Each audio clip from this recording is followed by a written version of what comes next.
Fran Brown over at Syracuse. Successful start to his tenure. But last year was a complete disaster.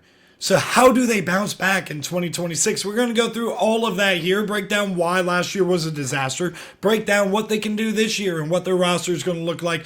If you want more of these preview videos, by the way, we're going to be doing it all off season long. My name, by the way, Colin Bashnigel. If you've never met me before, the host here at Bash the CFB Show. And if you look at Bash CFB on TikTok, I know you got the app.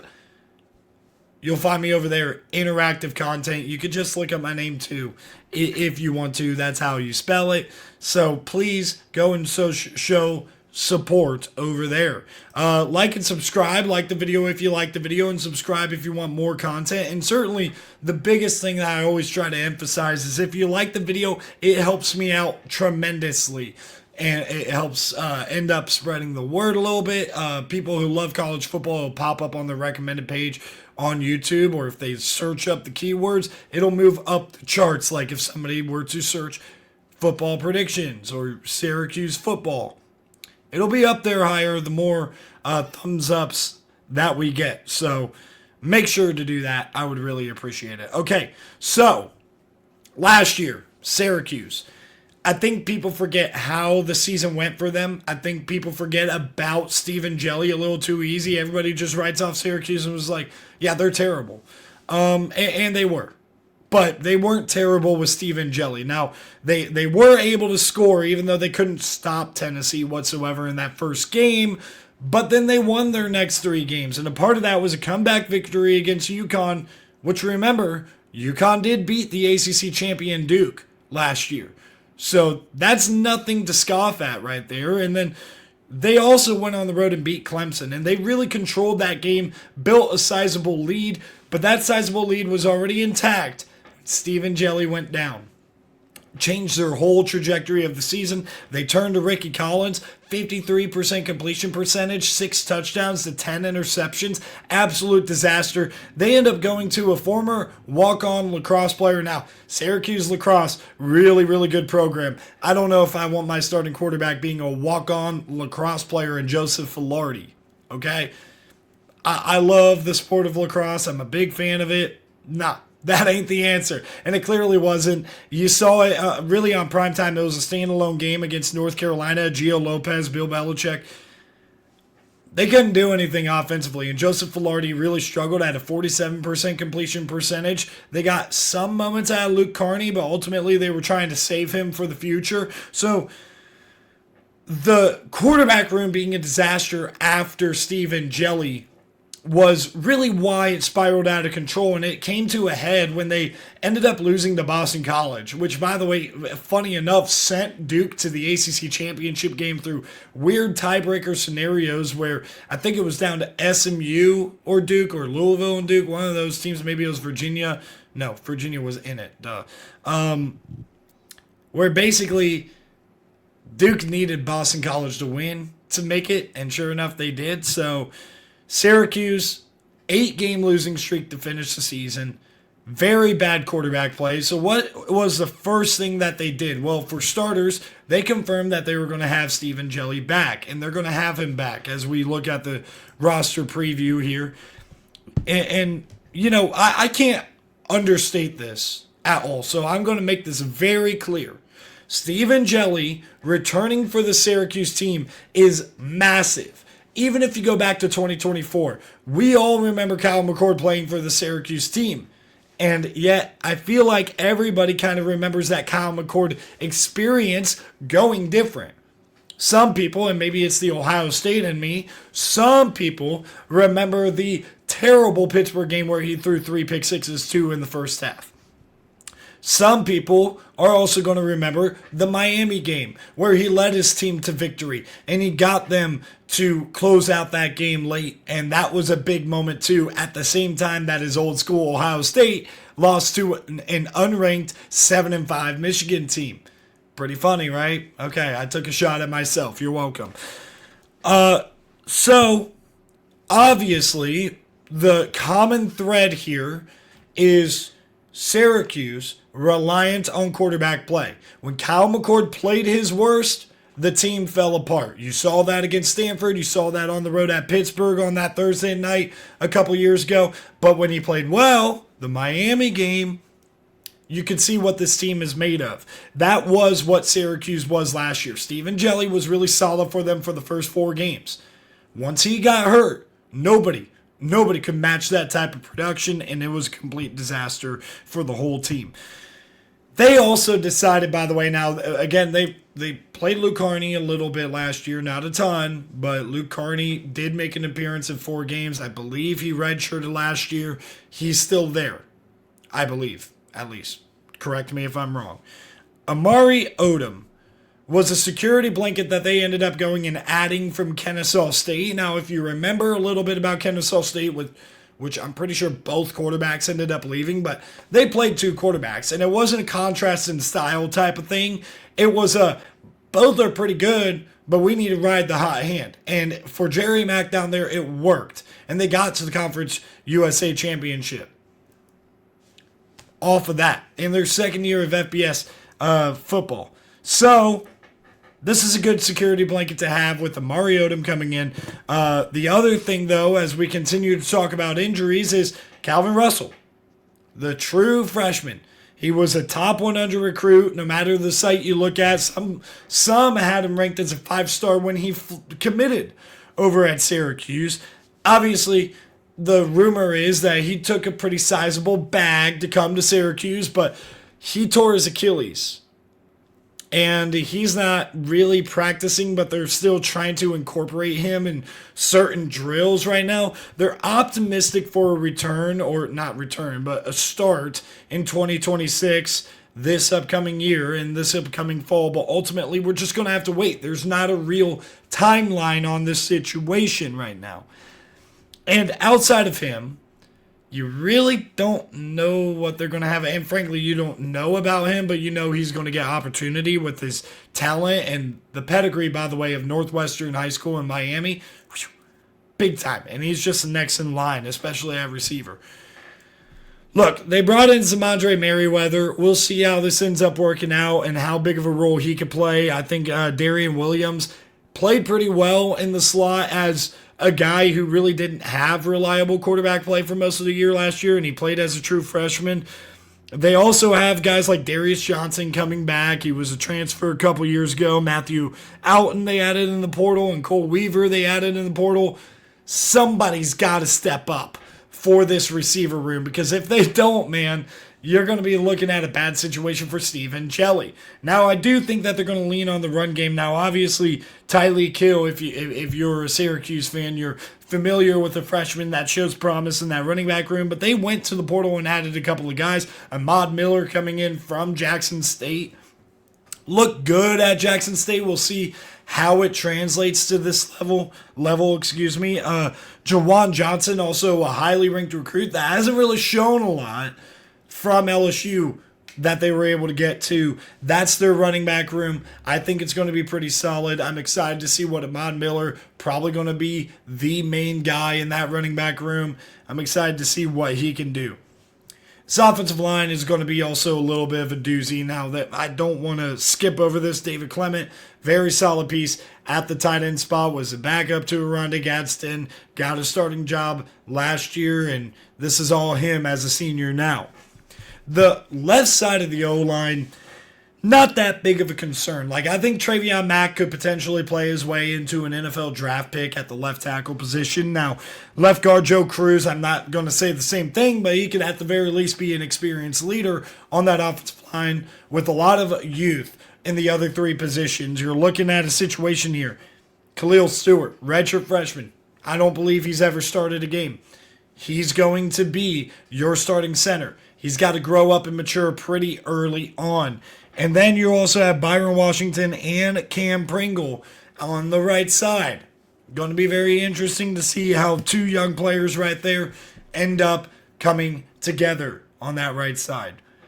Now, as you take a look at this defense, we're going to look at them a little bit backwards, because usually I go from the front to the back, but the back is so strong that I just don't want to gloss over this. I really like their safety duo. Cornell Perry, really good player. I think Ibrahim Long Jr. is a really good player as well, and has been since he was a true freshman.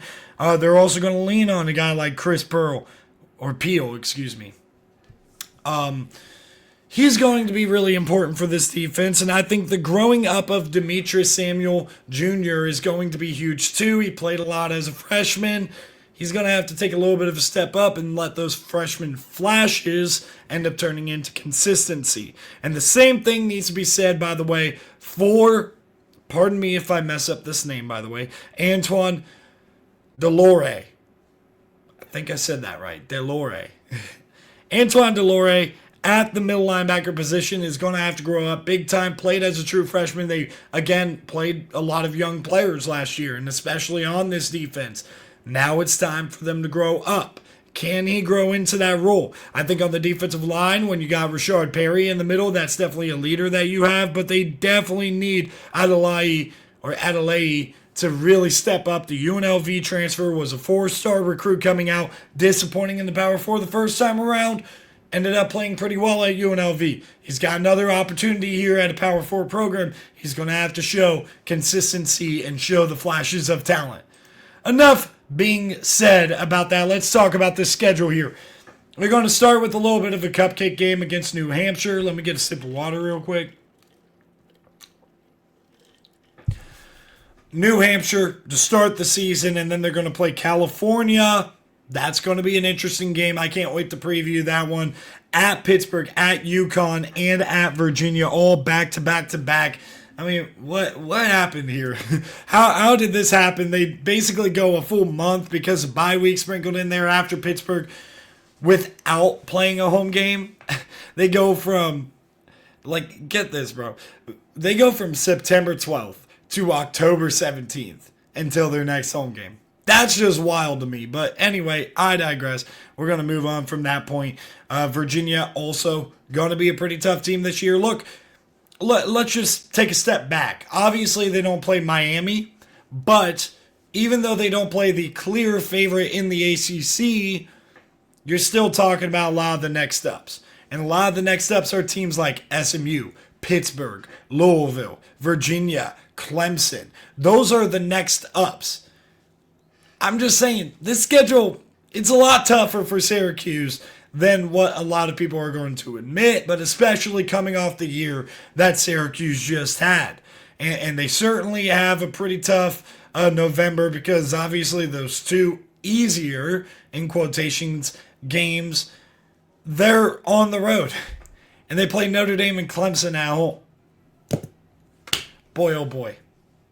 I don't know if this Syracuse team is going to be really good, but we're going to talk about it game by game. So New Hampshire should not be a problem. Now, California, I really like the potential in this California team. I like what Tosh Lupoi ended up doing in the portal. They were able to keep Jaron Sagapolitelli on campus over there, and he was, in my opinion, the best true freshman quarterback in college football last year by a pretty wide margin, too. He was really good. And obviously, having that type of comfort is really good, but the long road trip, something that Tosh Lupoi has never dealt with as a head coach, and with the experience in the back end, the experience at quarterback, I'm going with Syracuse here. I'm going out on a limb. I think Syracuse is going to be able to get it done week 2 against California. Shift gears, though. Short week. They're going over to Acrisure Stadium in Pittsburgh. They're going to lose this game. This Pittsburgh team did lose a little bit. Like, they're my favorite receiver that they could have had back, Kenny Johnson. And then also they lost Tez Reed to the draft, but they still have pieces there. The defense has improved through the last couple of years, and not just that, you have a lot of confidence that Mason Heinschel is going to be really good. I think that Pittsburgh team is going to get it done. This is not the same UConn team as last year. I expect them to take a pretty significant step back, losing Skylar Bell, Joe Finano, and they lost Jim Mora. I think that they're going to be able to beat UConn for a second consecutive year, but they had to come back and beat UConn in overtime last year. At Virginia, going to be really tough. I think this Virginia program is now at a steady plateau of being very solid and towards the top of the league under Tony Elliott. They brought in Bo Pribula. That defense improved throughout the season last year. At the end of the season, they were playing much better. I think they can build off that momentum. I think Virginia is a better team, and this is going to be a loss for the Syracuse Orange.